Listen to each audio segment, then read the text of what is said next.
গতকাল রাত 12টার দিকে ঢাকা বিশ্ববিদ্যালয় সংলগ্ন এলাকায় বাংলা একাডেমির সম্মুখে যে নারকীয় হত্যাকাণ্ডের শিকার হয়েছে আমাদের ভাই সাম্য, তার প্রতিবাদে গতকাল রাত থেকে ঢাকা বিশ্ববিদ্যালয় ক্যাম্পাস উত্তপ্ত উত্তাল হয়েছে। তার সহপাঠীরা এবং ছাত্রদলের আপামর নেতা কর্মীরা, সাধারণ শিক্ষার্থীরা এই হত্যাকাণ্ডের প্রতিবাদে মুখর হয়েছে এবং আমরা ছাত্রদলের পক্ষ থেকে তাদের প্রতি কৃতজ্ঞতা জানাচ্ছি।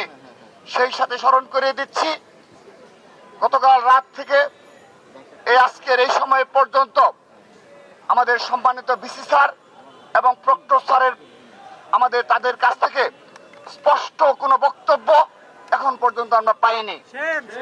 শুধু তাই নয়, এই ঘটনার পূর্বেকার বেশ কিছু অনাকাঙ্ক্ষিত ঘটনা ঘটেছে। ছিনতাইয়ের ঘটনা ঘটেছে ক্যাম্পাসে এবং মাদক সেবীদের দ্বারা আমাদের ছাত্র ছাত্রীরা বিভিন্ন সময় ছিনতাইয়ের শিকার হয়েছে, আক্রান্ত হয়েছে।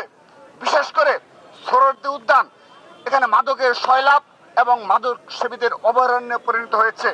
কিন্তু তাদের যে ঢাকা বিশ্ববিদ্যালয়ের নিরাপত্তার গাফিলতি রয়েছে এবং তাদের যে মূল দায়িত্ব ছিল সাধারণ শিক্ষার্থীদের নিরাপত্তা নিশ্চিত করা এবং ছাত্রলীগের দোষরদের বিচার নিশ্চিত করা, এই দুইটি ইস্যুতে আজকে এখন পর্যন্ত তাদের কোনো স্পষ্ট বিবৃতি বক্তব্য আমরা পাইনি। আমরা নিন্দা জানাচ্ছি, প্রতিবাদ জানাচ্ছি। তাদের এ ধরনের নীরব ভূমিকা আমাদের মনে নানাবিধ প্রশ্ন জাগে যে তারা আদৌ সত্যিকার অর্থে ঢাকা বিশ্ববিদ্যালয়ের সাধারণ শিক্ষার্থীদের নিরাপত্তা দেওয়ার মতো তাদের সামর্থ্য রয়েছে কি না। শুধু তাই নয়, আমরা বিগত সময়ে বলেছি এই সাম্যের হত্যাকাণ্ডের মধ্যে স্পষ্ট হলো এই সম্মানিত ভিসি স্যার এবং এই প্রক্টর স্যারের নেতৃত্বে যারা দায়িত্ব রয়েছে তাদের দ্বারা সম্ভবত ছাত্রলীগের সন্ত্রাসীদের বিচার করা সম্ভব না।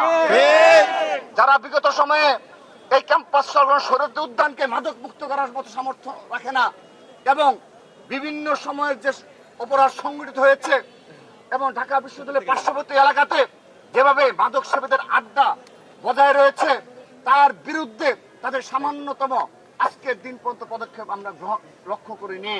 সে কারণে আমরা স্পষ্টভাবে বলতে চাই, তারা আদৌ সাধারণ শিক্ষার্থীদের দাবি এবং জুলাই আগস্ট আন্দোলনের গণঅভ্যুত্থানের প্রধান যে দাবি ছিল যে ছাত্রলীগের সন্ত্রাসীদের বিচারের আওতায় নিয়ে আসতে হবে, আমরা মনে করছি এই প্রশাসন দ্বারা হয়তোবা সে কাজ সম্পন্ন করা সম্ভব না।